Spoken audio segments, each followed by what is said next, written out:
gente. Bacana, aliás, tema super bacana que a universidade está colocando em pauta.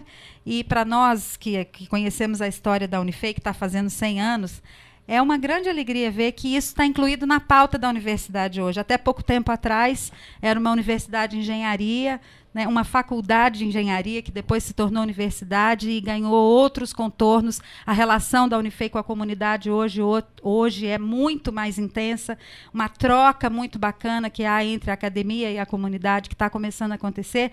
E ter esse tema, inclusão, na pauta da Unifei, para mim é uma delícia. Adoro, parabéns à Unifei por isso. Gisele, parabéns a toda a equipe lá que está envolvida na organização de eventos como este, viu? Obrigada, Célia. A Unifei agradece e espera, né, que nos próximos eventos, a gente espera, né, Otair, a gente tem discutido isso, Com que certeza. isso aconteça a partir de agora, todo ano. Né? Eu participei lá durante o FICA, que é o Festival Itajubense de Cultura, de uma oficina, como é que chamava mesmo, Gisele? Um estranho no ninho. Sobre diversidade, né? Foi super bacana ver os alunos dos vários cursos, moçadinha, preocupada com essa questão tão importante, tão fundamental para o bem-estar da nossa sociedade, né? Exatamente. Unifei de parabéns. Dora Pancararu, é isso mesmo? Falei direito o nome, Dora? Falou. Meu nome é Dora, sou da etnia Pancararu, que é um povo indígena do Nordeste, lá de Pernambuco. Você mora lá em Pernambuco? Eu nasci em Pernambuco, estou morando em São Paulo, mas a partir de janeiro estou retornando para a aldeia de novo. Bom dia, Célia, e bom dia a todos os ouvintes. Muito obrigada pela presença, Dora. Eu queria muito aqui deixar essa fala, né, de parabenizar os organizadores, né, protagonistas da primeira semana de inclusão da Unifei, né, que é uma semana muitíssimo importante para trabalhar a relação dos comuns, né, dos Sim. iguais. Então, uma das propostas é isso, trabalhar a relação coletiva, né, independente de ter uma patologia, ter nascido com um problema, ser de um gênero diferente ou ser de um grupo étnico-racial diferenciado. Eu acho que a única coisa que nos diferencia é o time que a gente torce, não é não, gente? No resto a gente é tudo igual, não tem diferença nenhuma, não. Brincadeira, mas o papo é sério, vamos falar sobre isso. Eu queria começar com o Pedro. O Pedro é do projeto Transformando em Alegria e está com um projeto no forno aí para o Natal, né? O que vocês vão fazer, Pedro? Conta aí pra gente. Pedro é palhaço, muita gente já recebeu o abraço dele na rua, porque eles dão abraço de graça. É uma delícia receber o abraço dessa moçada na rua, super legal. Parabéns pelo trabalho. E conta o que vocês estão fazendo no momento, Pedro. A gente está fazendo as visitas normalmente que a gente costuma fazer. E a gente está preparando um evento para o Natal que vai acontecer dia 21 de dezembro na praça Teodomiro Santiago, das 7 às 9 da noite. Apoiado pela prefeitura, vai chamar Natal Cultural. O que vai ser esse Natal? A gente vai mostrar ao público que estiver presente todas as ações que a gente faz, né? Vai ter uma linha do tempo, vai ter fotos do nosso trabalho e também vamos apresentar algumas esquetes. Então, para quem gosta de cultura, para quem gosta de palhaço, vai ter bastante nesse dia. O Pedro, recentemente vocês fizeram um chamamento para novos voluntários, porque estava faltando palhaço, né? Estava faltando palhaço nas visitas na Santa Casa, nos hospitais e tal. E vocês conseguiram adesões, o grupo aumentou, e como é que está isso? No último dia 6 de novembro a gente fez lá na Casa Centenária uma apresentação do projeto e no dia 9, no sábado, a gente fez um processo seletivo para chamar mais voluntários ao projeto, e eu creio que foi bom, assim, veio uma galera nova, assim, um ânimo novo pro projeto e deu um gás novo pra gente, né? Vocês estão com turma nova já, então, já tem menino novo participando das ações de vocês. Nesse dia do Natal já vai ter palhaço novo Sim, no palco. Vai ter carinha nova lá. Bacanérrimo. Você sabe que nós estamos, o Jornal das 11 está em débito com um ouvinte que ganhou um abraço aqui, você lembra? Sim. É o Caio. Caio, se a família do Caio estiver nos ouvindo agora e puder fazer contato de novo, porque por desorganização minha eu perdi o endereço do Caio, então o abraço está pendente. A Rosana, ela ligou para lá. Ela marcou agora então foi isso que aconteceu. Ou eu tô ficando velha mesmo, tô ficando esquecida. Eu passei o endereço pro pessoal do projeto. Por isso que eu vi que sumiu das minhas coisas o endereço do Caio. Então já está marcado, não estou mais em dívida, né? Marcado, sábado agora a gente vai lá. Não sei o horário ainda, mas sábado a gente tá lá. Bacanérrimo. Então, pena que eu não vou poder ir, vou estar em Belo Horizonte, mas se a gente tiver oportunidade em outras ocasiões aí de sortear mais abraço, foi uma delícia quando a gente foi lá no Moquém, né? No bairro lá, abraçar a Dona Alcira, foi super bacana aquilo lá, e a gente pode repetir outras vezes isso, e eu prometo que eu não vou cometer esse relaxo de ficar tanto tempo devendo um abraço para o ouvinte, tá? Combinado que a gente faz outras vezes, tá bom? Vamos de novo lá, com certeza. Tá certo. Vamos fazer um intervalo, gente? São 11h32. Hoje tem sorteio de um monte de coisa no programa. Nosso livro, Ação de Incentivo à Leitura em parceria com a Lume, a pizza da Oficina da Pizza, o lanche da Lanchonete do Maicão e o CD de Paulo Azeviche, Abaixo a Cueca. 11h33 e a gente volta já com o Jornal das 11.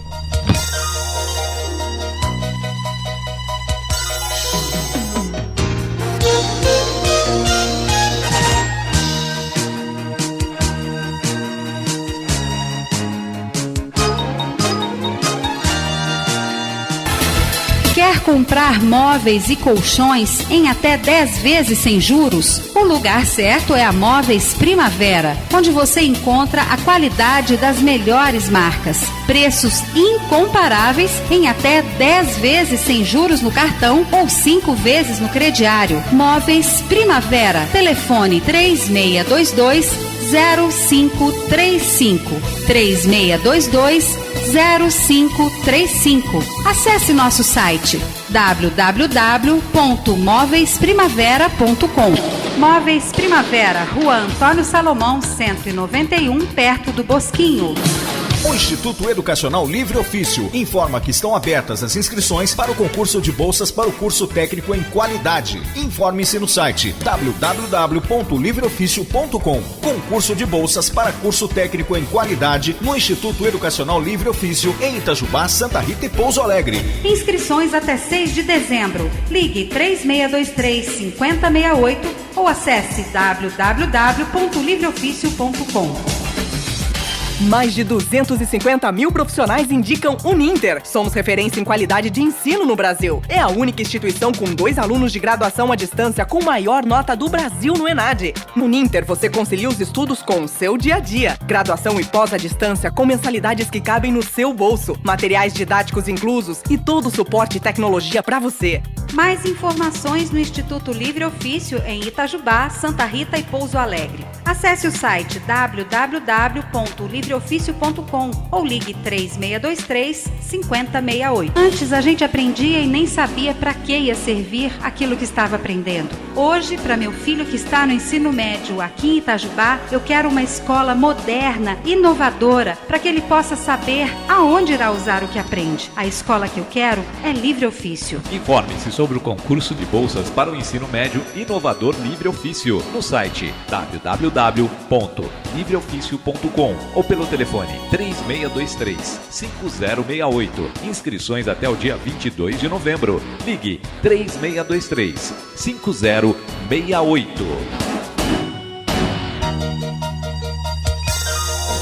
Estamos de volta com o Jornal das 11, hoje dia de sorteio. Liga pra gente no 3623-1333, deixa o seu nome, o bairro onde você mora e o telefone. Estamos sorteando hoje uma pizza da Oficina da Pizza, o livro da nossa ação permanente de incentivo à leitura, o lanche da Lanchonete do Maicão e o CD Paulo Azeviche, Abaixo a Cueca. É só ligar para nós e deixar seu nome, ok? Nosso programa é transmitido ao vivo também pela internet no site da rádio www.radioitajubá.com.br. Antes de continuar minha conversa com os entrevistados de estúdio, eu queria falar sobre o evento que aconteceu ontem à noite na Casa Centenária e que vai ter continuidade. Foi uma iniciativa do Mark Pereira dos Anjos, que é um funcionário do Laboratório Nacional de Astrofísica e que hoje vive em Itajubá, é de Lavras, vive em Itajubá, visitou a República Democrática do Congo e voltou para o Brasil, representando a New Chance Foundation, que está em campanha permanente de arrecadação de recursos para o Centro de Acolhimento às Crianças Vítimas da Guerra. Ontem foi feita a apresentação do trabalho do Mark, ele mostrou a realidade das crianças vítimas da guerra no Congo, na cidade de Goma, e nós precisamos ajudar. Nós vamos oportunamente divulgar aqui os contatos do Mark para arrecadação de recursos para a construção de banheiros. Eles precisam de banheiros no centro de acolhimento. As crianças usam fossas e, às vezes, é perigoso, elas têm que ser acompanhadas toda vez que precisam usar o banheiro, porque podem cair na fossa. Então, é básico, o que eles precisam é de banheiro nesse momento, e a gente vai ajudar nessa ação. Bem, a Unifei terminou hoje o seu primeiro seminário de inclusão e nossos convidados participaram das mesas de debates durante esse seminário. Otair Fernandes falou sobre relações étnico-raciais no contexto das políticas de ações afirmativas do Brasil. Super polêmico isso, né, Otair? Exato, é super polêmico e mais do que necessário. Em primeiro lugar, eu quero dizer a todos, e aí a oportunidade desse seminário e no sul aqui de Minas Gerais, é que o Brasil tem uma dívida muito grande com a população afro-brasileira. E o que a gente está chamando de população afro-brasileira? São aqueles descendentes, né, de africanos, fruto da diáspora africana. Os africanos não vieram para cá porque quiseram. Eles foram sequestrados da sua terra natal, né, das diferentes etnias, né, para uma outra terra, e aqui eles foram enquadrados dentro do sistema colonialista, escravizados, né, e por conta disso, né, mais de 300 anos de escravidão sofreram nas suas gerações futuras, e hoje, né, os descendentes, né, sofrem o quê? São aqueles que estão nos lugares, né, mais desfavoráveis, nas situações socioeconômicas, né, mais baixas da população, nas profissões mais baixas, ou seja, as estatísticas provam aquilo que a gente já conhece no dia a dia. Mas trazer esse debate para dentro da universidade, uma universidade como a Unifei, com a história que ela tem de 100 anos, né, uma universidade caracterizada por todo trabalho desenvolvido na área tecnológica, é fundamental. Porque geralmente essas discussões sobre ações afirmativas, questões étnico-raciais, diversidade sexual, né, a questão do deficiente físico, né, essas discussões geralmente se concentram muito nas áreas humanas. Sim, né? exatamente. E é preciso a gente avançar, porque na verdade não é mais uma questão de vontade pessoal, né? Nós já passamos mais de 500 anos. Quando é que esse país realmente vai ter uma estrutura social, uma estrutura socioeconômica, né, menos desigual, que reflita a formação da sociedade brasileira? Hoje é meio a meio? Hoje, não. Hoje o IBGE, o último censo, na verdade, nós temos aí um pouco mais de 50% da população brasileira, né, formada por afro-brasileiros, né? Verdade, mais de né, 50%. Praticamente está batendo, se eu não me engano, 51%, 51%, certo, alguma coisa no último censo. E, na verdade, quando você vai olhar a estrutura socioeconômica, social, cultural do país, onde estão os negros? Sim. Nós estamos aqui num estado, né, Minas Gerais, é um estado, né, de grande presença de africanos. Sim. Né? E onde estão os negros, né, em Minas Gerais? Onde estão os negros em Itajubá? Né? Em que profissões eles se concentram? Em que áreas acadêmicas eles se concentram? Como é que está isso? Então, o nível de desigualdade é muito grande. E isso é uma coisa que, apesar da ciência corroborar aquilo que a gente já conhece, é só entrar na Unifei, nos cursos de engenharias, é que você vai perceber a ausência dos negros no ensino superior. Em qualquer universidade, em qualquer Câmara Municipal, na Câmara dos Deputados, no Senado, em todos os ambientes, né? Onde estão os negros. E aí a luta por política de ações afirmativas, o que caracteriza as políticas de ações afirmativas é justamente, são medidas, conjunto de medidas que visam o quê? Que visam corrigir distorções históricas, né? Favorecendo aqueles segmentos da sociedade que foram o quê? Que foram marginalizados, que foram excluídos. Sim. Ou seja, a pergunta é, no desenvolvimento socioeconômico desse país, entendeu? Né? Onde, né, realmente, quem se beneficiou? Quem realmente se beneficia do resultado da produção da riqueza desse país? O Brasil é campeão de desigualdades, não somos só nós que falamos. E isso há muitos anos. 70% do produto interno bruto, ou seja, da riqueza nacional, está concentrado em praticamente 10% da população. Sim. Então a pergunta é, quando é que a gente vai resolver isso? Todo mundo sabe aquelas questões que resolve-se pela educação, a questão da distribuição de renda. Mas quando é que nós vamos fazer isso? Portanto, as ações afirmativas são mais que necessárias, são emergenciais. Sim. Por isso que uma delas é a questão das cotas, a mais polêmica, inclusive. Sim. Mas as ações afirmativas não se reduzem às cotas. Você tem aí todo um processo que envolve reconhecimento, que é fundamental reconhecer que nesse processo histórico, para alguns ganharem muito, se beneficiarem, muitos perderam, muitos ficaram em situação de desvantagem. Você tem que ter aí a questão da reparação. Nós ainda não reparamos nada, nós não discutimos a escravidão nesse país, nós temos que recontar essa história. E aí a questão da valorização, e aí a valorização da presença, né, do afro-brasileiro, da presença da cultura, né, africana, da cultura afro-brasileira, do qual hoje não se fala do Brasil, não se fala da cultura brasileira sem passar pela questão da presença dos povos africanos. Você acha que a gente colocou debaixo do tapete a questão da escravidão no Brasil? Eu estou falando isso porque o que está em pauta recente, por exemplo, foi as atrocidades que aconteceram na ditadura, uma espécie de recontar essa história para reparar alguns erros e se é que é possível isso, né? Reparar esses danos que foram causados. A Comissão da Verdade está aí e outras coisas envolvidas nessa questão na questão política da ditadura. Você acha que a questão da escravidão está colocada debaixo do tapete e é preciso pôr isso para fora, fazer sangrar de novo essa ferida para que isso nunca mais se repita? Exato, eu acho que você toca numa questão fundamental. Estava conversando aqui com Tata, a questão do trabalho, todo o trabalho que ele faz lá com o Terreiro, com o Candomblé, nossa amiga Pancararu. E o que acontece com o Brasil? O Brasil tem um trauma histórico. O Brasil tem esse trauma histórico. Então, o que acontece? A formação do Estado Nacional, do Estado brasileiro, o que a gente fez? A primeira questão da tentativa da escravidão é tentar, né, dizer nesse país que não houve escravidão, que a escravidão não trouxe esse dano todo. Sim. Esses prejuízos históricos, psicológicos para gerações futuras. Sim. Então, vários indicadores colocam que esse país ele tem um receio, ele tem um medo.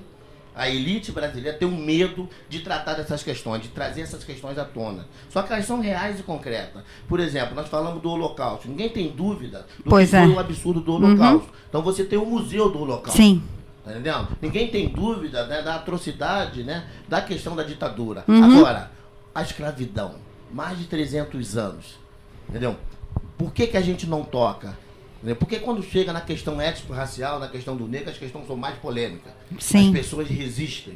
Entendeu? É porque o racismo aqui acontece de uma forma tão subjetiva, tão velada, né? Velada. Que a primeira coisa que a gente tem que perguntar é: somos racistas? Aí todo mundo diz: não, o Brasil é um país racista. Você é racista? Não, eu não sou racista. Né? A minha empregada é negra, meu melhor amigo é negro. Então, na verdade, esse país não assumiu ainda a sua verdadeira história. Então ele não joga só para debaixo do tapete. Mais do que isso, tenta silenciar, calar. O nosso livro de história, hoje, uma questão fundamental dentro dessa ação de reparação, da ação afirmativa, é o artigo 26A da LDB, que foi atualizado e alterado pelas leis 10.639 de 2003 e pela lei 11.645 de 2008, que coloca como obrigatório em todas as escolas do país, públicas e privadas, né, a questão da história da África e da cultura afro-brasileira e cultura indígena. Sim. Entendeu? Nós tivemos que fazer uma lei para poder se tornar obrigatório para a gente falar, né, aquilo que a gente tinha que ter feito a lição de casa. Entendeu? Então essa lei ela é obrigatória, de 2003, está fazendo 10 anos, e a maioria das pessoas não conhece a lei. Esse encontro da Unifei é fundamental. Porque pela primeira vez, entendeu? A Unifei reuniu grupos diversos, né, pegando essa questão da complexidade da diversidade, e aí não é só o negro, também é o indígena, é o deficiente físico, tá entendendo? A questão de gênero, e começamos a discutir. Trouxe para dentro dela essa discussão, e que amanhã, e a gente espera que amanhã continue, a sociedade itajubense participe desse processo. Porque isso não é uma luta só dos negros, não é uma luta só dos indígenas. Isso é uma luta de todos nós, Sim. passar essa história limpo. Aham. Então, além dessa lei, nós temos as diretrizes nacionais curriculares, que faz toda uma orientação teórica, metodológica, de como discutir, e aí traz uma proposta de educação para as relações étnico-raciais, no Brasil, mas agora uma educação para relações étnico-raciais positiva, que realmente tenha como característica essa questão da pluralidade, né, da multiculturalidade, entendeu? E além disso, ainda tem um plano de ação de 2009, né, para implementação dessas diretrizes. E pasme, a gente passeia por aí através de convite, debate, quer dizer, não é tão passeio assim, é trabalho duro, né? Muitas das vezes tirando do nosso bolso, né? Com as dificuldades que o pessoal tem. E dos 5.565 municípios brasileiros, pouquíssimos conseguem fazer alguma ação concreta nessa área. E isso é um problema sério. Isso nos traz a discussão de que são as políticas públicas, como é que nós pensamos e como é que nós operamos a concretização dessas políticas. Sim. Então, por que garantir lei? Porque agora a gente coloca dentro da questão dos direitos.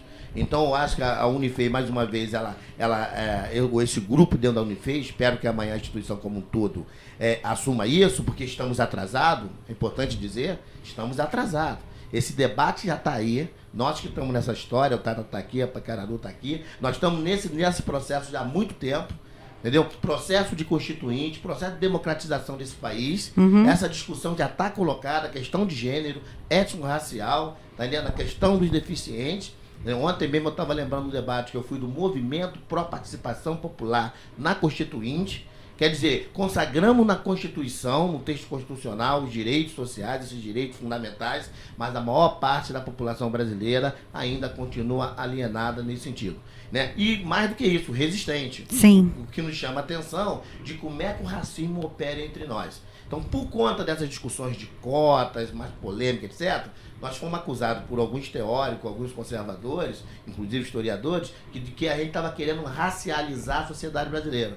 Né? E eu devolvi isso de como é que a gente pode racializar aquilo que já nasceu, se estruturou, racializado. Exatamente. Nós temos que fazer justamente o contrário. Agora, para isso, é fazer isso que você acabou de apontar. A gente tem que dar a cara a tapa. Isso não vai acontecer sem um projeto de transformação social. E aí o lugar da escola é fundamental. Fundamental, né? A universidade tem um papel fundamental. Né? E isso não vai acontecer sem ruptura, sem cortar na própria carne.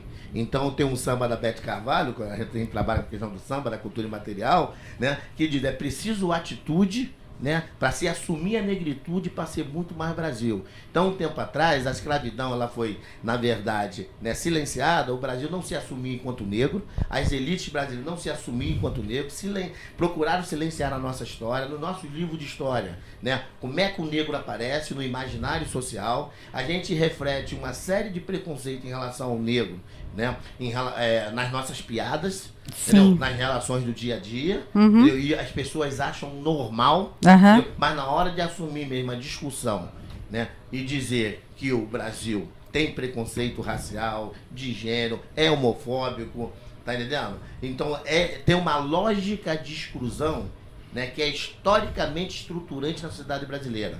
E esse seminário aqui é o pontapé inicial, pelo menos nessa região, entendeu? Para que a gente comece essa discussão, porque nós ainda não atingimos essa lógica da exclusão, né? que praticamente preside as relações sociais, né, entre nós brasileiros. Então, se a gente quer ter orgulho realmente de ser brasileiro, nós vamos ter que dar a cara a tapa e assumir essa pluralidade. Portanto, esse tipo de discussão, né, é fundamental. Agora, é preciso que a gente avance mais do que isso. A lei é necessária, mas ela não é suficiente. Sim. Não basta só consagrar no Estatuto da Constitucional e nem apenas na lei, se a gente não ganhar a sociedade, se a gente não ganhar o cidadão, se a gente não ganhar aquela dona de casa e isso começar a fazer parte dos nossos debates, inclusive na esquina e nos bares. Sim. Que fica muito mais gostoso. Otair, na semana do dia 20 de novembro, por 2 dias aqui, a gente tocou nesse assunto. Primeiro nós recebemos o representante do Movimento Negro, no dia seguinte da Pastoral da Igualdade Racial da Igreja Católica. E eu observei que a reação de alguns dos nossos ouvintes, quando entraram em contato com a gente, primeiro dizendo que o preconceito racial parte do próprio negro. Isso é uma fala que me aborrece profundamente quando eu escuto. E chamando essa política de cotas, que a gente sabe que ela sozinha não resolve nada, realmente, ela isolada, né, não vai resolver essa questão de reparação, chamando isso de uma discriminação, chamando isso de um preconceito. Eu queria saber a opinião de vocês. Eu, que já sempre manifesto minha opinião, sou ultra, super, hiper favorável às cotas. Sou a favor, inclusive, dessa que está se colocando agora para a cota na hora da eleição, porque é preciso forçar a barra mesmo, vai a fórceps, até que um dia, se Deus quiser, consiga ser natural, né? Mas é preciso forçar a barra no início, até que faça parte. Tem ouvinte na linha. Antes de você comentar, vamos saber o que a nossa ouvinte, Deuseli, está falando hoje. Bom dia, Deuseli. Oi, querida, tudo bom, meu amor? Bem, e você? Levando, né? Se não levar, a vida leva, né? Nós estamos caminhando, graças a Deus, né? Eu estava ouvindo o comentário do nosso convidado aí, e eu estava fazendo volta ao passado de uma escrava que nós tivemos aqui, a Maria do Carmo, não sei se ele lembra. Sim, Dona Maria do Carmo, que foi a mulher mais velha do mundo, né? Era daqui de Itajubá. Aquela mulher deixou uma imagem muito bonita pra gente, né? E depois que ela se foi, realmente a gente começa a ver o que é a escravidão, né? E ela, um tempo atrás, achou um livro incrível, e ela perto do Papa. E eu mostrei para as meninas que cuidavam dela, né? Elas na mesma hora se empolgaram, pegaram o livro, tudo. O que significa a imagem dela? Praticamente, ela é uma escrava, foi uma escrava praticamente, né? Então eu gostaria de saber para explicar, porque minha filha se interessou, que ela falou assim, o que a Maria do Carmo foi então? Então nessa parte aí eu gostaria que ele explicasse qual que foi a imagem dela, o que foi o vínculo dela aqui com a gente aqui em Itajubá. Se teve alguma coisa, muita razão importante, porque ela foi muito importante para nós no bairro aqui, tá? Tá certo. Obrigada, Deuseli. Muito obrigada a vocês aí, tá? Um abraço pela sua participação. Eu não sei se vocês entenderam o comentário dela. Eu entendi, né, o comentário. Acho que a questão que ela traz é para o próprio povo itajubense, né, que significa. Né? Agora, sem dúvida nenhuma, essa ex-escrava, ela é um símbolo. Ela simboliza uma situação, porque ela não é só negra, ela é negra e é mulher. Né? Então eu acho que essa questão que ela coloca aqui, que a nossa telespectadora coloca, né, é para o próprio povo itajubense responder. O que ela significa? Onde ela está? Né? Se ela é tão importante para a cidade, nós vamos fazer o quê? O Thaís, você não tem ideia da polêmica que gerou? Entendeu? Nós vamos fazer uma estátua para ela? Entendeu? Nós vamos resgatar que nós temos uma heroína descendente da escravidão, aí como você falou, quer dizer, tirar essa questão da escravidão debaixo do tapete e mostrar o quanto nós fomos perversos e, nesse sentido, trazer essas ex-escravas, né, como um símbolo, passa a ser também um processo de ação afirmativa, porque, como eu falei, a ação afirmativa, ela não se reduz nas cotas. A cota é uma das medidas polêmicas, que tem a ver com o acesso, né? Nós estamos brigando, olha só, mais de 500 anos de colonização, mais 300 anos de escravidão, e nós estamos brigando ainda para ser aceito, reconhecido, para ser acesso, para ter acesso, coisas que esse país era para ter dado, né, como básica, principalmente no período pós-abolição, né? Qual foi o projeto de nação? Mas isso é interessante porque eu faço a ponte com a questão anterior do preconceito que você colocou. Porque os racistas de plantão, e aí eu chamo de racista mesmo, né, eles não percebem, porque a coisa é tão ideologicamente introjetada, tão naturalizada, como dizia Bourdieu na questão do habitus, né, tão natural, tido como natural, que a pessoa não percebe que ela está sendo racista. Ela não percebe que esse tipo de pensamento, quando ela diz, mas o preconceituoso é o negro. Sim. Não, o preconceituoso é a sociedade brasileira. Todos nós somos preconceituosos, todos nós somos racistas, porque nós somos fruto de uma maneira de pensar, de uma maneira de agir, de uma visão de mundo a partir do colonizador europeu, onde a Europa era o centro, e aqueles que não eram europeus foram colocados numa escala como inferiores. Então, o racismo opera de uma forma tão interessante que o racista não percebe que é racista. Sim. A forma de chamar, por exemplo, o tom, entendeu? Pode, muitas das vezes, ser indicadores. Entendeu? Agora, admitir, debater isso é fundamental. Agora, para isso eu tenho que reconhecer que o país é altamente desigual e que na estrutura desse país muitos povos foram prejudicados, como os indígenas, etc. Então, nós precisamos reconhecer e colocar esse debate na mesa. Entendeu? Agora, cotas, né? Cotas passa a ser uma ação que é temporária, é paliativa e que diz respeito ao acesso. Nós ainda não estamos atingindo o núcleo da questão. Sim. Agora, é necessária. É necessária. Em vez das pessoas colocarem se é a favor ou contra as cotas, por que elas não perguntam, mas vem cá, por que cota? Por que as cotas são necessárias? Sim. Entendeu? Então, eu acho que a contribuição desse tipo de debate, primeiro, é trazer a informação. Porque uma das bases do preconceito também é a ignorância. Sim, é verdade. Ignorância proposital. Porque o que nós sabemos sobre a África? Entendeu? A partir dos livros didáticos. Como é que o negro aparece nos livros didáticos, no imaginário social? Entendeu? Como é que as mulheres aparecem? Então, na verdade, eu acho que esse debate é um debate muito interessante e a gente precisa que telespectadora como ela também se coloque, para que nos dê oportunidade, né, de dizer, olha, mas peraí, vamos discutir isso junto, porque se eu tenho aqui em Itajubá uma representante, uma mulher negra, né, descendente de escravos, né? E isso é para ser exaltado.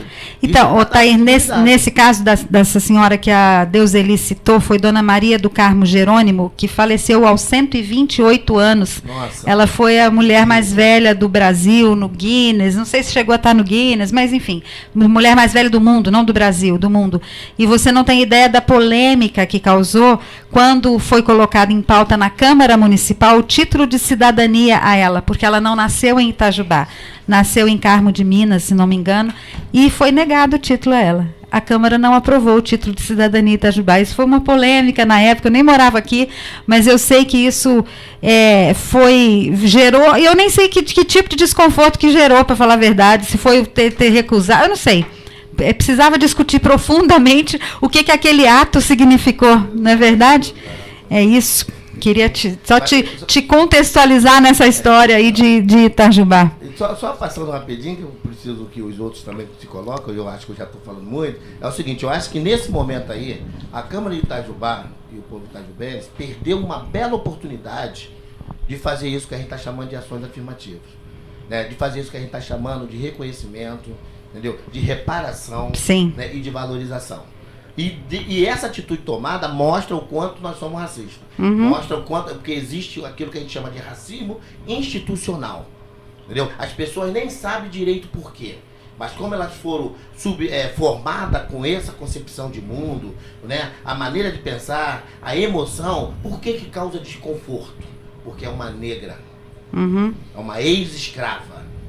Entendeu? Isso causa desconforto no imaginário social de uma sociedade cujo estereótipo, né, da elite é branca, europeia, cristã, ocidental, entendeu? Proprietária de terra, entendeu? No empresariado. Então, reconhecer uma negra escrava, para muitos pode ser um absurdo, entendeu? Mas esse absurdo que eles pensam é justamente a manifestação do racismo. Que eles não percebem como manifestação racista. Então, eu acho importante que os outros se coloquem também, porque senão a gente... Esse cara quer traumatizar, daqui a pouco alguém vai ligar, esse cara quer traumatizar, não. Mas é preciso colocar o dedo na ferida. Sim, né, também acho, e eu adoro isso. E isso eu acho que o programa está contribuindo bem. Tá certo. Vamos fazer um intervalo? Para ele tomar uma água. O Otair vai tomar uma aguinha. 12 horas em ponto. Meio-dia em ponto, a gente vai fazer um intervalo. Hoje tem sorteio. Jefferson Soares atendendo sua ligação. Você quer pizza, livro, lanche ou disco? Disco é uma fala antiga, né? Ou CD. Você pode ligar para nós, 3623-1333, deixe seu nome e concorra. Jornal das 11 volta daqui a pouquinho com esse papo super bacana. Até já.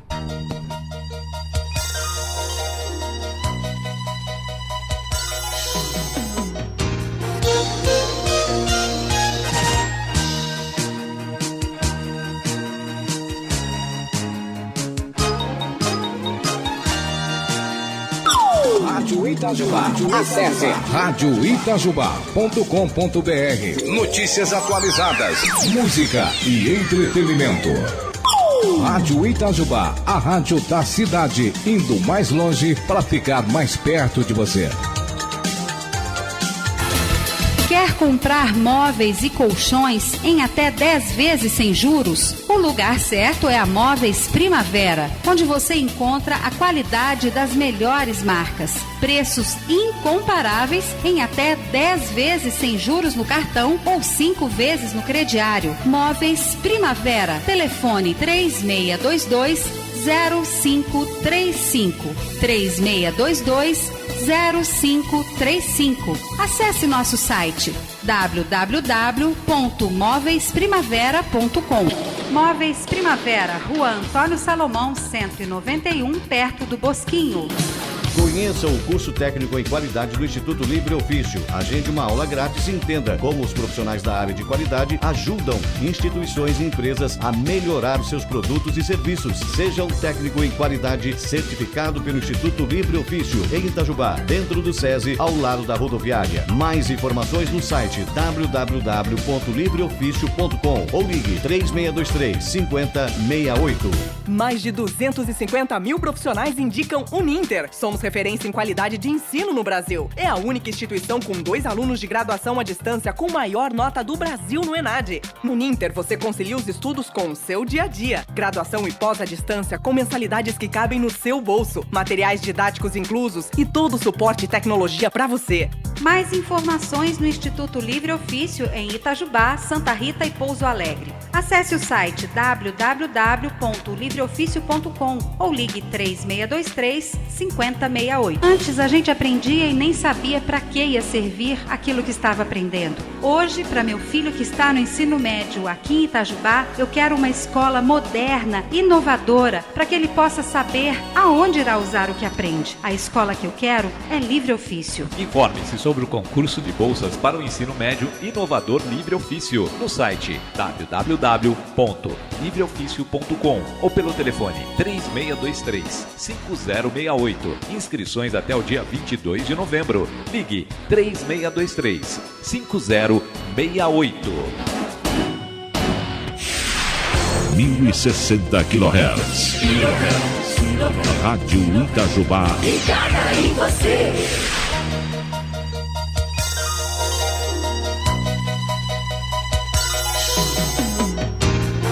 Estamos de volta com o Jornal das 11. Hoje ao vivo, amanhã não tem programa, ok? Aliás, tem programa, mas vai ser regravação. Eu não vou estar em Itajubá amanhã. Vamos reprisar alguns dos programas. Todos eles podem ser acompanhados no blog do jornal, Jornal das 11, itajubá.blogspot.com. Estamos também ao vivo pela internet no site da rádio. Pedro Otávio falou pouquinho no início. Para quem está ligando o rádio agora, Pedro, só dá uma repassadinha para mim, por favor, sobre o dia em que o pessoal do Transformando em Alegria vai estar na praça na ação de Natal, no evento de Natal. Para quem está ligando o rádio agora e não escutou sua fala logo no início do programa.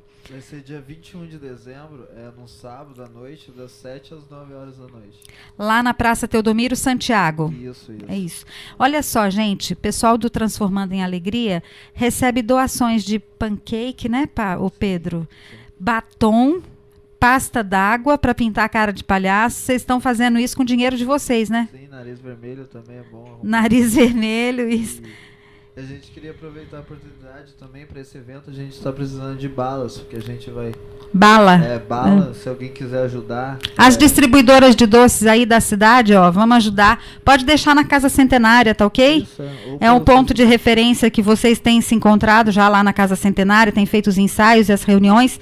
Então, se alguém quiser doar bala, pirulito, não é isso? Pro Natal? Doces em geral, a gente vai entregar para criançada. Certo. E batom vermelho, pasta d'água, pancake, que é aquela base, né? O pancake é o... É um pó branco, né?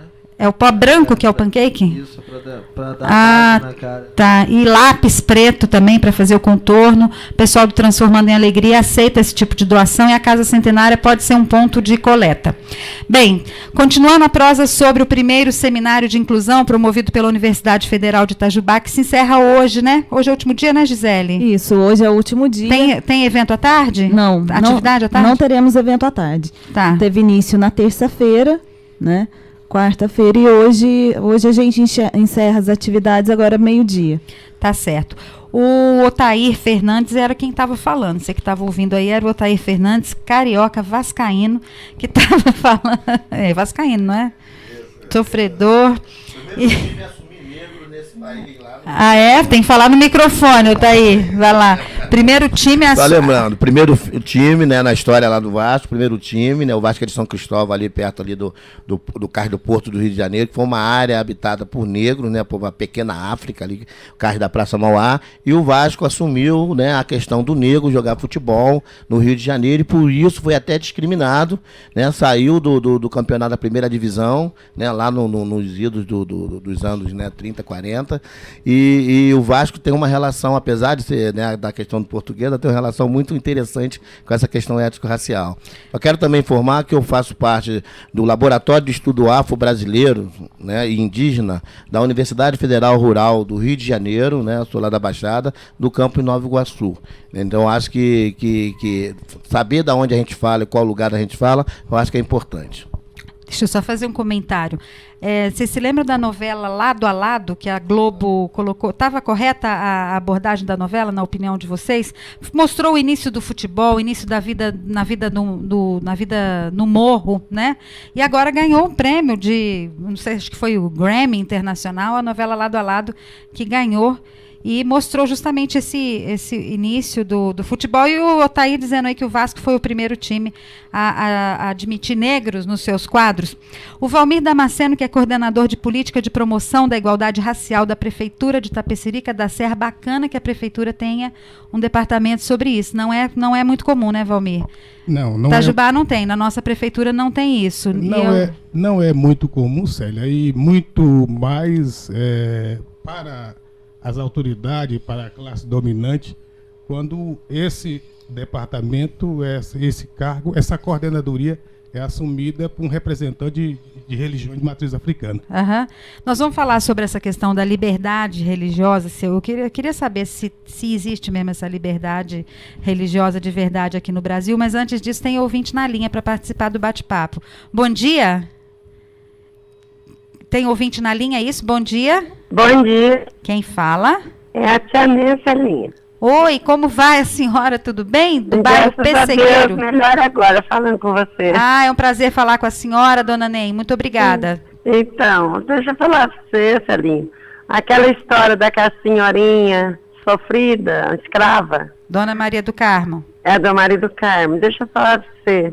É uma pessoa, assim, quando é mais pobre, que a pessoa fica esquecida. Ela foi uma pessoa tão sofrida. Ela faleceu aqui na terra, ela foi judiada. Quem sabe no céu ela não está uma santinha? Não podia fazer uma estátua dela aí onde ela foi velada, aí na Varginha? Podia, né? Pois é, fica como uma sugestão, então, para as autoridades, né, dona Ney? Fazer uma estátua dela, uma igrejinha, porque ela foi tão religiosa. Quem sabe ela está pedindo a Deus por nós lá onde ela está. Ela pode ser uma santinha hoje. Tá certo. Quem sabe?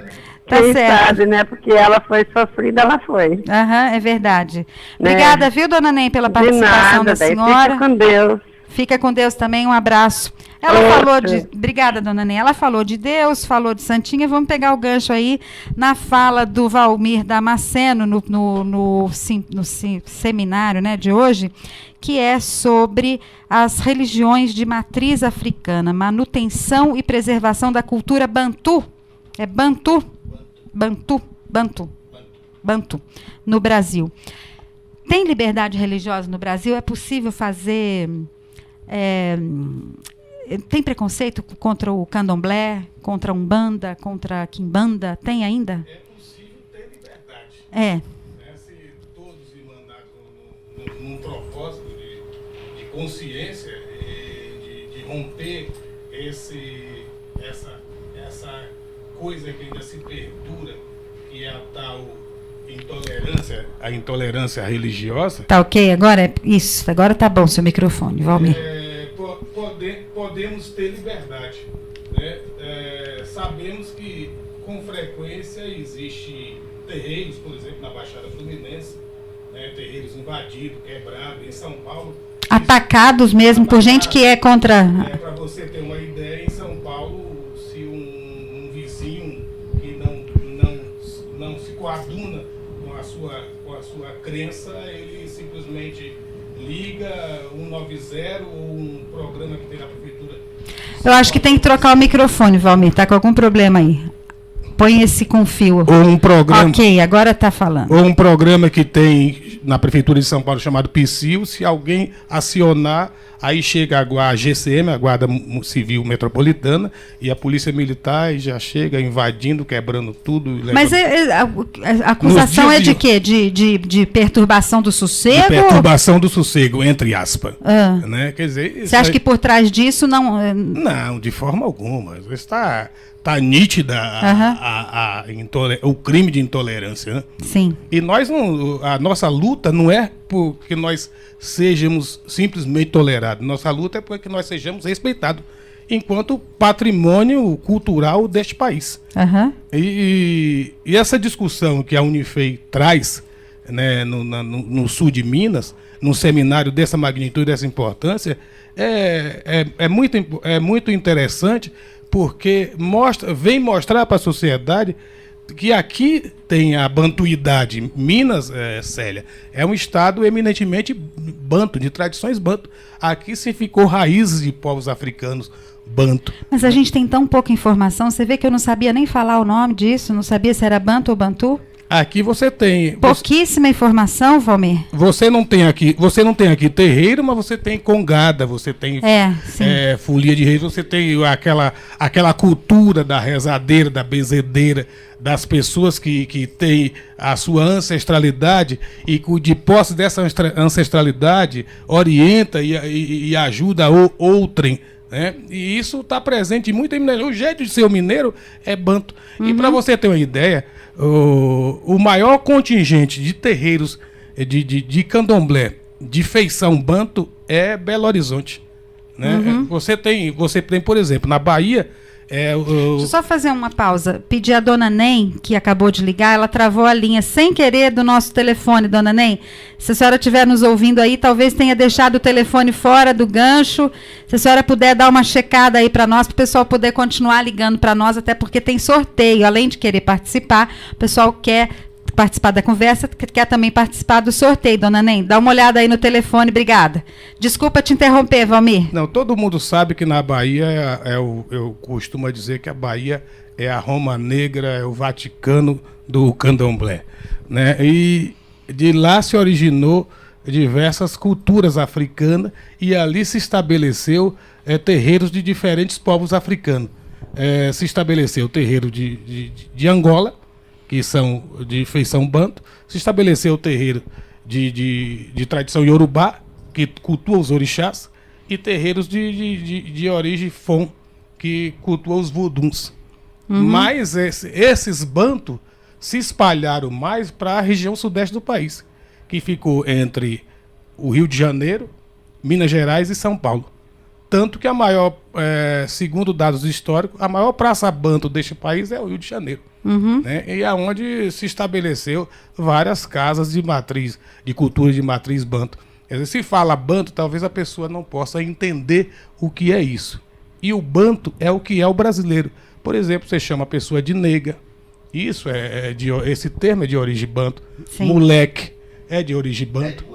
É mesmo? Que legal, não sabia disso. Quitanda quer dizer, em uma das línguas faladas em Angola, que são línguas preservadas nos terreiros de candomblé de Angola, aqui no Brasil. Quitanda é o quê? Quitanda é ir ao mercado. Fazer uma quitandinha? Sim. Delícia. Samba quer dizer sagrado em língua Kikongo. Bunda. Nós estávamos hoje comentando isso no seminário. O que significa bunda? Bunda é a língua mãe de todos os dialetos angolanos. É mesmo? Sim. Sim, que veio do povo ambundo. Que legal. E aqui no Brasil foi substituído pela palavra portuguesa nádegas. Né? Então são tantas coisas que o brasileiro fala e que ele que nem se apercebe que ele está falando o africano e que o africano e que as línguas africanas estão intrinsecamente inseridas no português vernáculo brasileiro. Isso tudo não está no conteúdo de escola que as crianças aprendem, né? Não, porque... Tem nem ideia de, né? Qual é a base? Por isso que forma gente ignorante que nem eu aí, tá vendo? Qual é a base? Mas nós temos uma cultura que nos foi imposta. Como bem diz aqui o professor doutor Otair Fernandes, né? A escravidão nos trouxe um prejuízo enorme, né? E isso ainda continua, muito pouca coisa mudou. E isso só vai realmente mudar efetivamente quando chutarmos como é, professor? Meter o pé na porta. Né? E essa nossa ida para a prefeitura de Itapecerica da Serra, enquanto sacerdote de matriz africana, né, foi uma luta muito, muito grande que o movimento negro itapecericano fez, né, lá na cidade, com a instituição do Conselho de Promoção da Igualdade Racial, que foi o primeiro presidente do Conselho, e depois nós sentamos com o prefeito nas discussões políticas, nas construções, e dissemos a ele, olha, nós queremos que a prefeitura institua um departamento específico para atender a população negra deste município. Que atividades que vocês têm promovido, Valmir? Olha, nós temos o primeiro projeto nosso, nós assumimos a coordenadoria no mês de maio, né? Nós, na realidade, nós assumimos uma coordenadoria sem teto, né? Sim. Sem teto. Eu costumo dizer que eu sou um coordenador sem teto. Você está em alguma secretaria? Nós estamos vinculados... Pedindo emprestado uma mesinha de uma secretaria de cultura? Nós estamos vinculados ao gabinete do prefeito, quando o prefeito diz, olha, vocês vão ficar aqui, mas outra hora não, vocês vão ficar lá no fundo. Então a coisa não mudou. Mas já é um bom começo. Nós já estamos elaborando o Plano Municipal de Igualdade Racial. Ai, que bacana, hein? Amanhã, inclusive, volto hoje para São Paulo, porque amanhã tem uma reunião de todos os coordenadores dos municípios da região, que compreende Itapecerica, Embu-Guaçu, Embu das Artes, Juquitiba, São Lourenço, e Osasco e Carapicuíba. Né, compreende esses municípios. Então, amanhã nós temos uma reunião de todos os coordenadores de igualdade racial, de todos os coordenadores desses municípios, com os prefeitos, para implantar esse plano a nível regional. Inclusive a cidade de Itaboão da Serra também, que é vizinha nossa. Bacana isso, hein? Então, esse plano, ele ajudará, ele norteará todo um trabalho que as coordenadorias têm que fazer. Porque a situação, Célia, é muito complicada, né?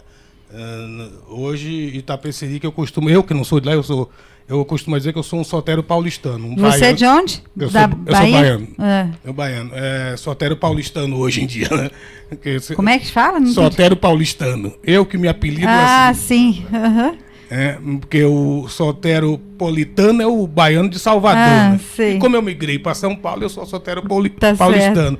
Então, a nossa preocupação é justa dentro desse plano, contemplar as matrizes africanas e várias outras matrizes indígenas, os ciganos também, que a gente fala de povos e comunidades tradicionais, o cigano também está incluído nesse, entre esses povos, né, que esses povos eles também são perseguidos, né, eles também foram dizimados da sua cultura, assim como os indígenas, né, e os povos de matriz africana. Mas o nosso maior gancho é implementar nesse plano ações de políticas públicas afirmativas, inclusive junto à Secretaria de Política e Promoção da Igualdade Racial da Presidência da República, para que nós possamos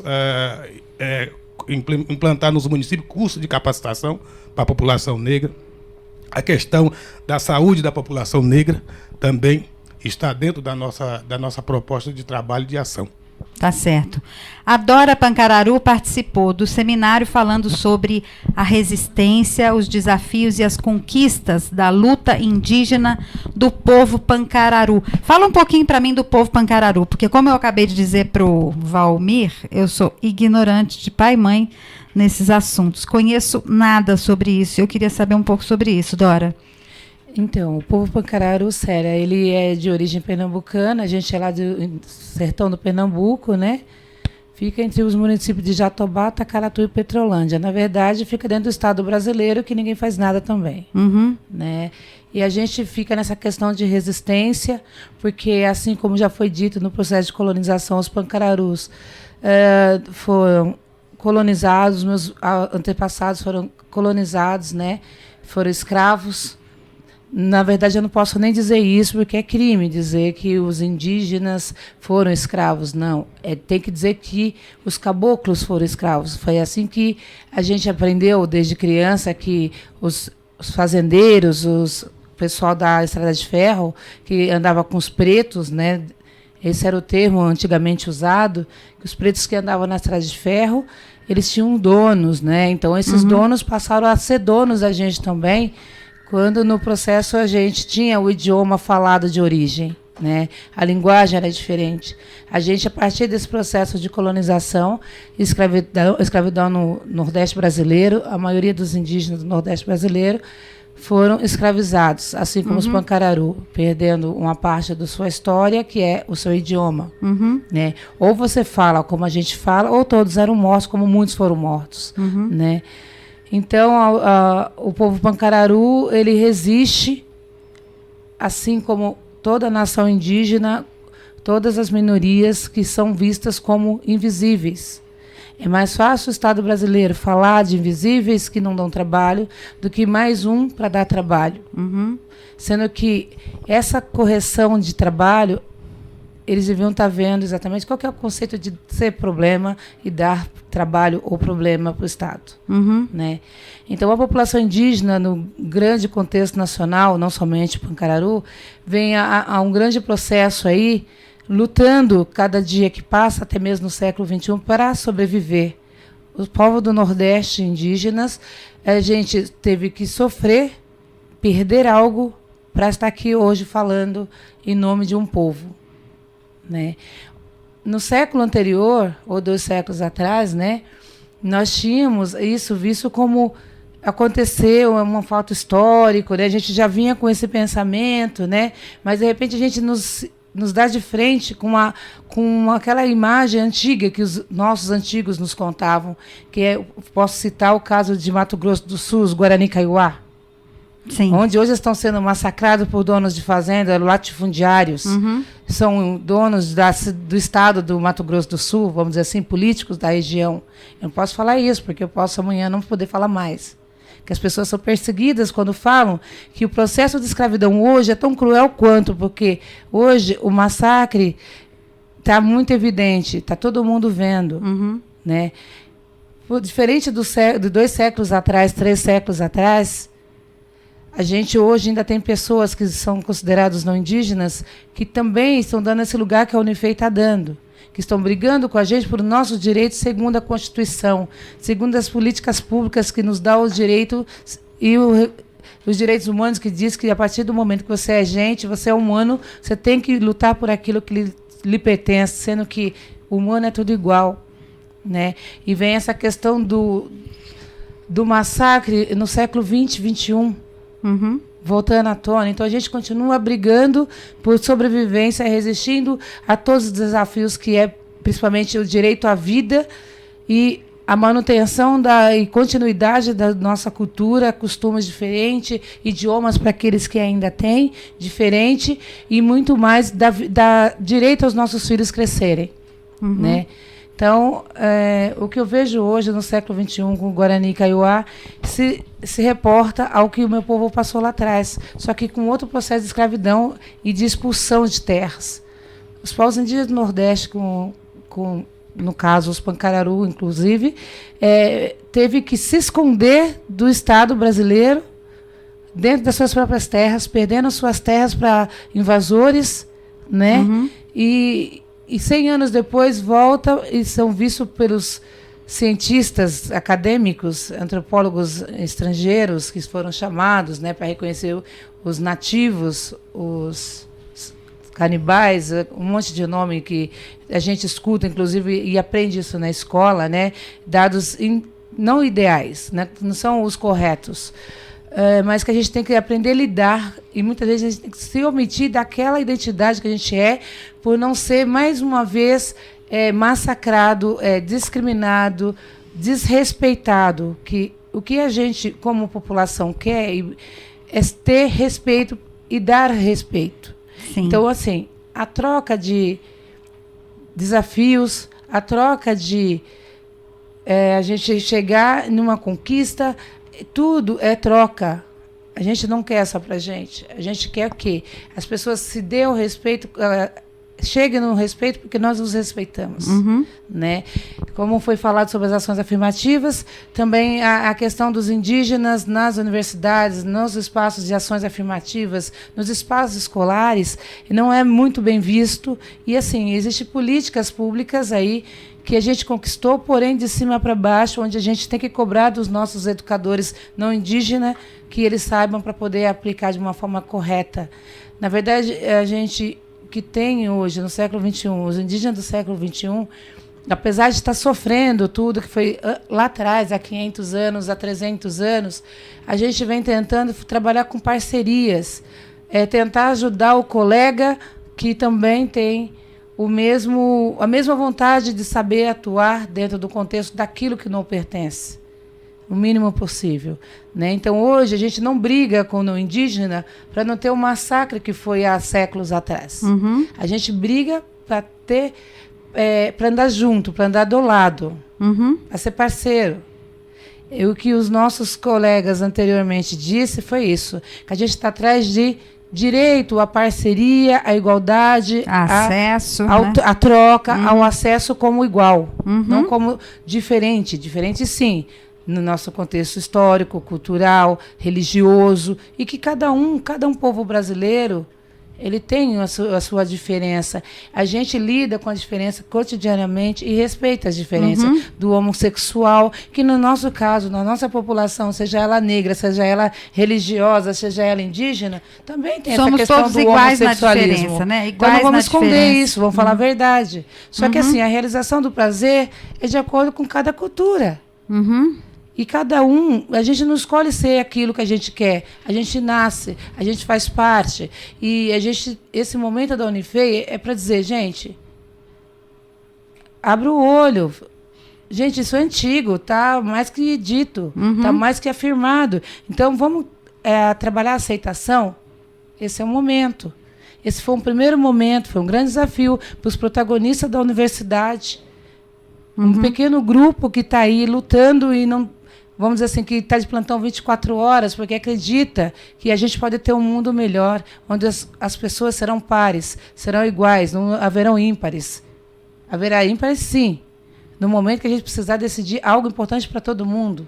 E aquele vai fazer a diferença. Certo. A população indígena está brigando por direito constitucional, legislativo, daquilo que lhe há de direito. A gente não está querendo tirar ninguém das suas terras, a gente não está querendo tirar ninguém das suas casas, das suas famílias. A gente quer, sim, que vocês tenham, assim como a gente também tenha um lugar de direito, que nos é de direito, que nós estávamos aqui quando os parentes negros, por exemplo, entraram nas aldeias indígenas dos Pancararu, e nós acolhemos. Eu brigo com os negros, que os negros estavam aqui, os brancos chegaram e forçaram os negros a vir. Os negros não estavam aqui. Os índios estavam aqui. Os indígenas estavam aqui, os negros vieram de corrente. Exatamente, e essa história eu ouvi ainda quando criança. Viam acorrentados na estrada de ferro. Que eles trabalhavam no café, eles trabalhavam de corrente com bola de cimento. Foi isso que eu ouvi há menos de 2 anos. Então foi hoje, né? De um velho de quase 100 anos que a gente tem na aldeia. Então, assim, e é lúcido. Então, o que a gente não quer? A gente não quer mais essa coisa da escravidão. A gente quer brigar por direitos à igualdade, direito ao respeito, direito à famosa equidade, que a gente está tentando chegar no objetivo consensual, né? Então, é essa a proposta, não é? Bacana, viu? Muito legal, gente. Nós não temos mais tempo. 12:30 é hora da gente encerrar o programa. Ô, Thair, pode fazer a pergunta. Na verdade, eu queria fazer um apelo, pessoal. Um apelo. É um apelo, né? Te parabenizar, né? Parabenizar pela essa oportunidade, né? Dizer que isso é sensacional. A gente que está no Rio de Janeiro, São Paulo, estamos nessa discussão há muito tempo. É muito importante quando a gente chega numa sociedade, numa comunidade, numa cidade como Itajubá, né? Com a história que tem, e a gente consiga fazer esse tipo de debate. Então, a Unifei tá. Então, meu apelo é o seguinte: meu apelo é que esse ato que a Câmara Municipal, que a sociedade itajubense recusou, né, a nossa pequena senhora, descendente de escravo, que a Câmara, né, quem estiver me ouvindo, vereadores, político, prefeito, né, possa repensar isso e fazer uma questão de justiça histórica. É importante só fazer uma pontuação nisso. Isso foi há alguns anos, não é essa formação atual da Câmara, tá? Então melhor ainda. Então, acho que a atual Agora, Câmara gente nova, pode, né, por uma questão de justiça histórica, dentro desse contexto que a gente está chamando de ações afirmativas, de reparação, né, fazer essa correção histórica e dar a essa senhora, né, mesmo pós, né, morte, em memória, né, o título dela de cidadã, e quiçá aí colocar o nome da escola, né, uma praça, como propôs a colega, e trazer a história dessa população negra de Itajubá também para a sala de aula e para o conhecimento de todos. É por isso que serve a lei vincula a obrigação, estamos atrasados e precisamos realmente fazer essa coisa da justiça histórica. Eu gostaria de fazer esse apelo àqueles que estão me ouvindo e agradecer aqui a participação, né, essa oportunidade. Muito obrigado. Eu é que agradeço pela presença de vocês. A Dora quer falar? Dora? 30 segundos. 30 segundos, 30 pode falar. É importante lembrar ao povo mineiro, não só Itajubá, que aqui em Minas existem populações indígenas no estado de Minas. É importante vocês reverem essa condição do indígena no estado de vocês, e que vocês deem uma continuidade do processo que está sendo agora no primeiro seminário por vontade própria, por iniciativa própria, e busquem trabalhar as realidades locais que vocês têm. Não precisa ir para o Nordeste brasileiro, para o Norte do país, enfim, para outras regiões, porque vocês têm população indígena.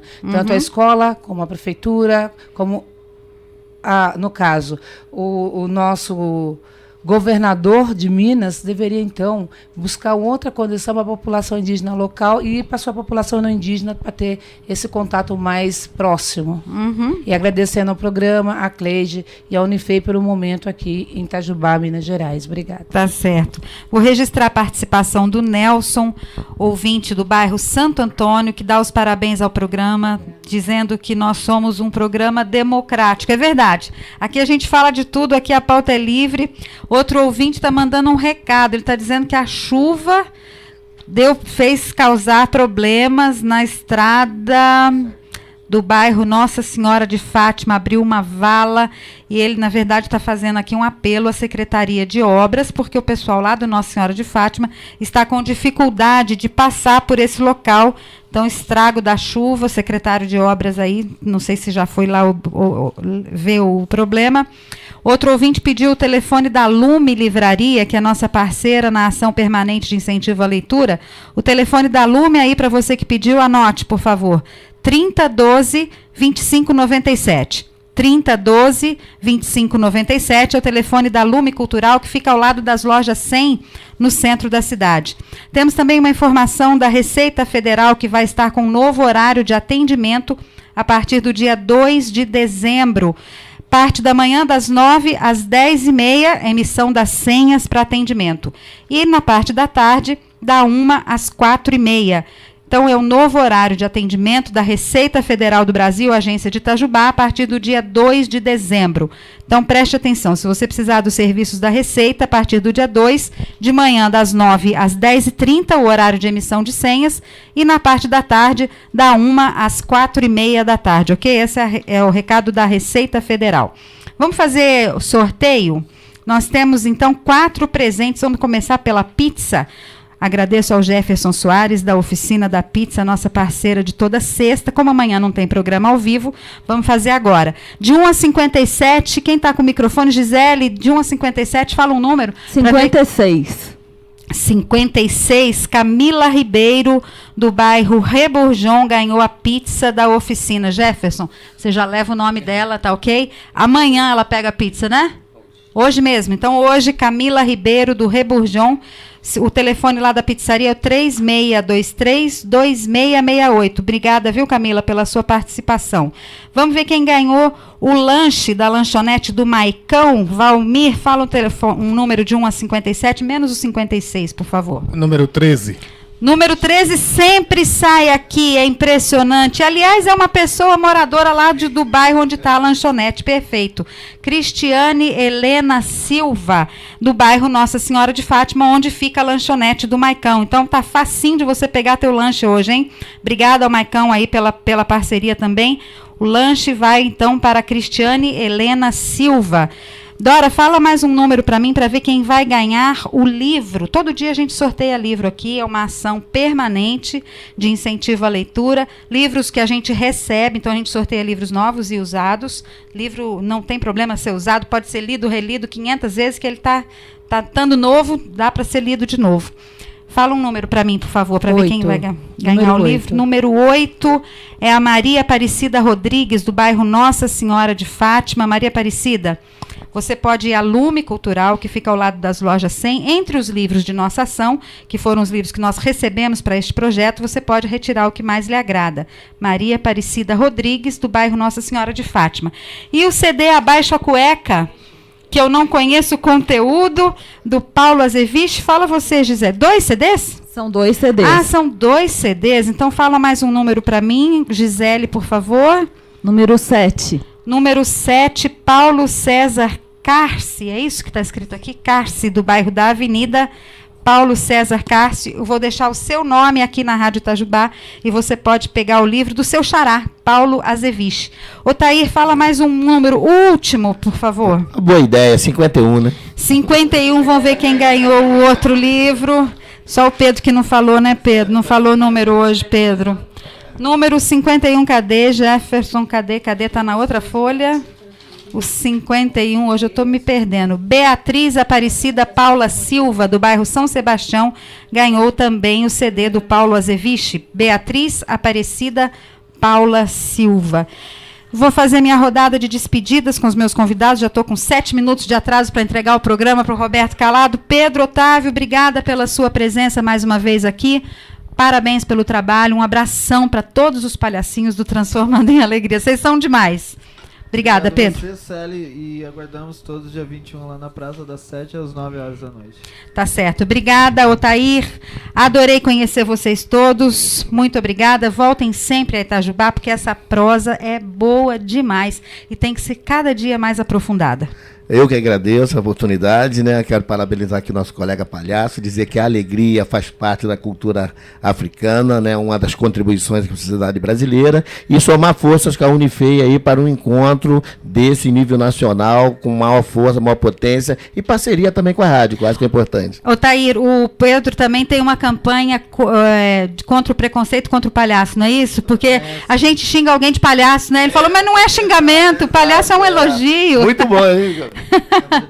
Muitas pessoas usam no pejorativo. É um xingamento, mas não precisa ser, né? Não precisa. Chamar de palhaço tem que ser um elogio. Pensa bem. Levar alegria para alguém, que é coisa mais bacana do que isso. E melhora a saúde, né? Sim, tem a ver com a saúde, é verdade. Valmir Damasceno, obrigada pela sua presença. Uma boa viagem de volta a Itapecerica da Serra. Obrigado, Célia. Eu que agradeço. E dizer que Minas, e notadamente o sul de Minas, tem que reconstruir a sua identidade. Que aqui, a sua identidade e as suas africanidades. Sim. E que nós possamos voltar aqui e dizer, eu fiquei surpreso de não ter nenhum terreiro aqui no Itajubá, mas que essa... Você sabe que tem? Tem. Olha, eu fui a informação que eu tive que não tinha, então eu fico feliz. Mas você vê que, isso é importante a gente falar. Tem e a gente não sabe que tem. Vive na invisibilidade. Acha que não tem. Né? Vive na invisibilidade. Então é bacana, se alguém que estiver nos ouvindo que tem e frequenta terreiro, queria vir aqui falar sobre isso. Exatamente, porque um dos fatores do preconceito contra as nossas tradições de matriz africana é justamente que nós somos uma tradição à base da oralidade. A oralidade é a resistência do candomblé. Então e nós não estamos inscritos em livro nenhum, nós não somos da religião do livro. Portanto, não somos considerados como tal. Vivemos sempre na invisibilidade. Mas vamos romper esse desafio e o seu programa tem muita contribuição, pode nos ajudar com isso. Estamos abertos a isso. Gisele, obrigada, parabéns à Unifei pela iniciativa, um bom trabalho para vocês todos aí. Tem mais trabalho aí, Natal no campus, vindo, né? Tem muita coisa vindo por aí, muita coisa boa. Célia, eu agradeço o espaço, eu espero que os ouvintes possam ter ressignificado seus olhares que eles possam passar a olhar, né, o que a gente trouxe aqui de contribuição de forma diferente, né, que tenha rasgado alguns preconceitos e que dizer que a Unifei vai continuar, né, com o apoio dessa galera aqui de peso, nesse trabalho de ressignificação de olhares sobre as diversidades. Tá certo. Parabéns à universidade. E um recadinho sobre a Unifei, que amanhã inicia a programação do Natal no campus, com o show da Big Band do Palácio das Artes de Belo Horizonte, não é isso? Isso. À noite, lá no campus da Unifei, show de graça, bacanérrimo, ninguém pode perder. A Unifei espera todos lá. Tá certo. Dora, muito obrigada pela presença. Seu filho vai ter você de volta agora. Ele estava olhando a gente de longe aqui, o bebezinho querendo a mãe. Obrigada pela presença, viu? Obrigada a você, Cleide, pela atenção e pelo cuidado com esse assunto que é muito polêmico, e parabenizando mais uma vez a Unifei e os protagonistas desse momento da primeira semana, e que eles acredito que terão outros momentos com maiores conquistas, porque ninguém vive sem desafio. Tá certo. Para chegar na conquista, a gente precisa passar por muitos desafios. E, mais uma vez, retomando que o povo mineiro deverá prestar um pouco mais atenção na sua população indígena, negra, homossexual, ou qual seja o nome, LGBT, enfim, vamos passar uma visão outra, não na forma do preconceito, como de todo o povo é preconceituoso, mas sem racismo e discriminação. Eu acredito que toda e qualquer população dentro do processo étnico-racial, gênero, deverão ser vistos de uma forma respeitosa. Sim, obrigada. Com certeza, e o Jornal das 11 está aqui para manter isso sempre na pauta. Quero agradecer a todos os ouvintes que participaram do programa hoje. Quem participou do sorteio, veio lá do Reburjão, Estiva, Jardim das Colinas, Avenida Nossa Senhora de Fátima, Anhumas, Imbel, Pessegueiro, Medicina, Nossa Senhora de Lourdes, Vila Rubens, Varginha, São Sebastião, Retiro, São Vicente, o centro da cidade, o Jardim Bernadette. Muito obrigada a todos pela participação. O Jornal das 11 amanhã vai ser reprisado, ok? Eu não vou estar em Itajubá, vou para Belo Horizonte amanhã. Espero que não chova na estrada, eu tenho medo de chuva. Então, eu volto na segunda-feira, se Deus quiser. Amanhã vai ser reprise e desejo a todos um bom final de semana. Mais uma vez, muito obrigada pela audiência. Até segunda, se Deus quiser.